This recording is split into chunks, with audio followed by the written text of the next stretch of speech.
ہمیں ایسے واقعات سے بھی غیر معمولی طور پر پریشان ہونے کی ضرورت نہیں، کیونکہ خالق کائنات کی یہ دنیا بہت وسیع ہے۔ ہماری دلچسپیاں اور پسند و ناپسند اپنی جگہ پر، لیکن ایسے واقعات کو ہمیں ذاتی صدمے کے طور پر نہیں لینا چاہیے، ورنہ ہم کبھی بھی خوش نہیں رہ سکتے۔ کیا ہمارا یہ قصور ہے کہ ہم ایک ایسی دنیا اور ایسے زمانے میں رہ رہے ہیں جس میں ہمیں مسلسل خبریں ملتی ہیں؟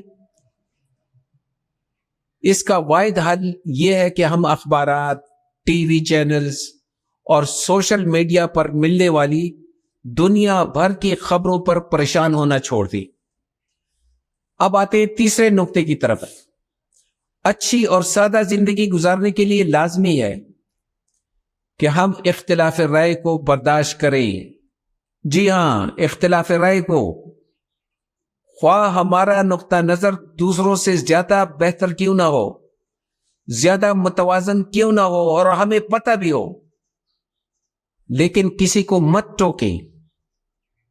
اسی طرح بعض لوگ ایک واقعہ یا لطیفہ آپ کو بار بار سناتے ہیں، مثلا کوئی حج کے لیے چلا گیا، کوئی جاپان چلا گیا، کوئی چائنا چلا گیا، تو وہ بار بار انہی واقعات کو دہراتا ہے، یا کوئی لطیفہ آپ کو سناتا ہے 20ویں مرتبہ، لیکن مہربانی کریں اور اسے مت ٹوکیں۔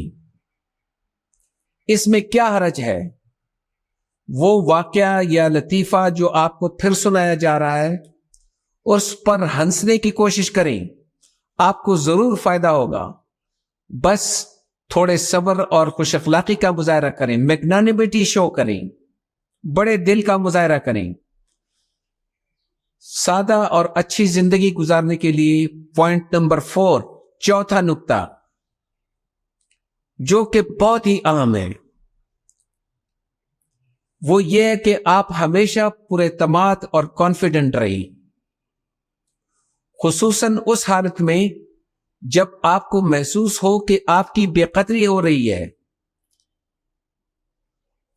کیونکہ ہمیں خود بھی پتہ نہیں ہوتا، ہمیں خود علم نہیں ہے کہ ہماری قدر و منزلت کتنی ہے، اور کیا وہ ہم نے صحیح طے کی ہوئی ہے۔ عین ممکن ہے کہ میں نے اپنی غلطی سے اپنی قدر و منزلت بہت اونچی رکھی ہو، جس کا میں مستحق نہ ہوں۔ جی ہاں، اس لیے دل بڑا رکھیں اور اس پر پریشان مت ہوں۔ عجیب و غریب واقعات ہوتے ہیں۔ اب میں آتا ہوں 5ویں نقطے کی طرف، کہ ہمیں اپنے عجیب و غریب خیالات، غیر مناسب خیالات پر ہم پشیمان ہوتے ہیں، ہمیں شرمندگی ہوتی ہے، لیکن اسی پشیمانی اور شرمندگی سے مایوسی جنم لیتی ہے۔ ایسا کیوں ہے؟ یا میں ایسا کیوں کہہ رہا ہوں کہ اپنے خیالات سے پریشان نہیں ہونا چاہیے؟ اس کی وجہ یہ ہے کہ ایسا صرف میرے ساتھ یا آپ کے ساتھ نہیں ہوتا، بلکہ سب انسانوں کے ساتھ ہوتا ہے۔ اور اس کے علاوہ یہ بھی حقیقت ہے کہ جیسے یہ خیالات لمحوں میں ہمارے ذہنوں میں آتے ہیں، ہمارے دماغ میں اترتے ہیں، ویسے ہی ہمیں قدرت نے یہ طاقت بھی دی ہے کہ ہم ایسے خیالات کو لمحوں میں جھٹک سکتے ہیں، اپنے ذہن سے دور پھینک سکتے ہیں۔ اس لیے ہمیں اپنے ہی خیالات پر ندامت، شرمندگی اور مایوسی نہیں ہونی چاہیے۔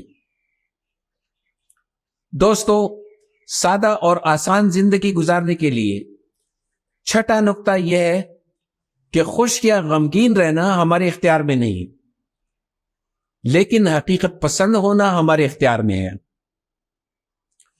ہم جتنے زیادہ حقیقت پسند ہوتے ہیں، اتنے ہی ہم مطمئن اور خوش ہوتے ہیں۔ دراصل ہوتا یہ ہے کہ حقیقت پسندی ہمیں سمجھوتے کی راہ دکھاتی ہے، جس کی وجہ سے ہم برے سے برے خیالات، برے سے برے حالات کے ساتھ بھی ریکنسائل کر جاتے ہیں, ایڈجسٹ کر جاتے ہیں. ساتواں اور آخری پوائنٹ یہ ہے کہ یہ تمام انسانوں کا فطری حق ہے کہ انہیں دوسروں سے زیادہ اپنا خیال رکھنا چاہیے. اس کا ہرگز یہ مطلب نہیں کہ دوسروں کا خیال نہیں رکھنا چاہیے, خصوصاً جہاں یہ آپ کی مذہبی, اخلاقی اور قانونی ذمہ داری. لیکن دوسروں کا خیال رکھتے ہوئے اپنے آپ کو نہیں بھولنا چاہیے. اب وہی سوال کہ ایسا کیوں ہے؟ اس کی وجہ یہ ہے کہ آپ دوسروں کا خیال اسی وقت رکھ سکتے ہیں اور اچھے طریقے سے رکھ سکتے ہیں جب آپ خود بہترین ذہنی, جسمانی اور معاشرتی سطح پر ہوں, آپ خود ٹھیک ہوں. دوستو, یہ چند آسان اور بالکل قابل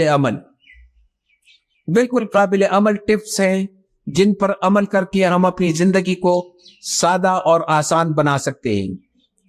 اگر پروگرام پسند آیا ہو تو چینل کو سبسکرائب کریں. انشاءاللہ اگلے پروگرام میں نئے موضوع کے ساتھ پھر ملاقات ہوگی. اللہ حافظ.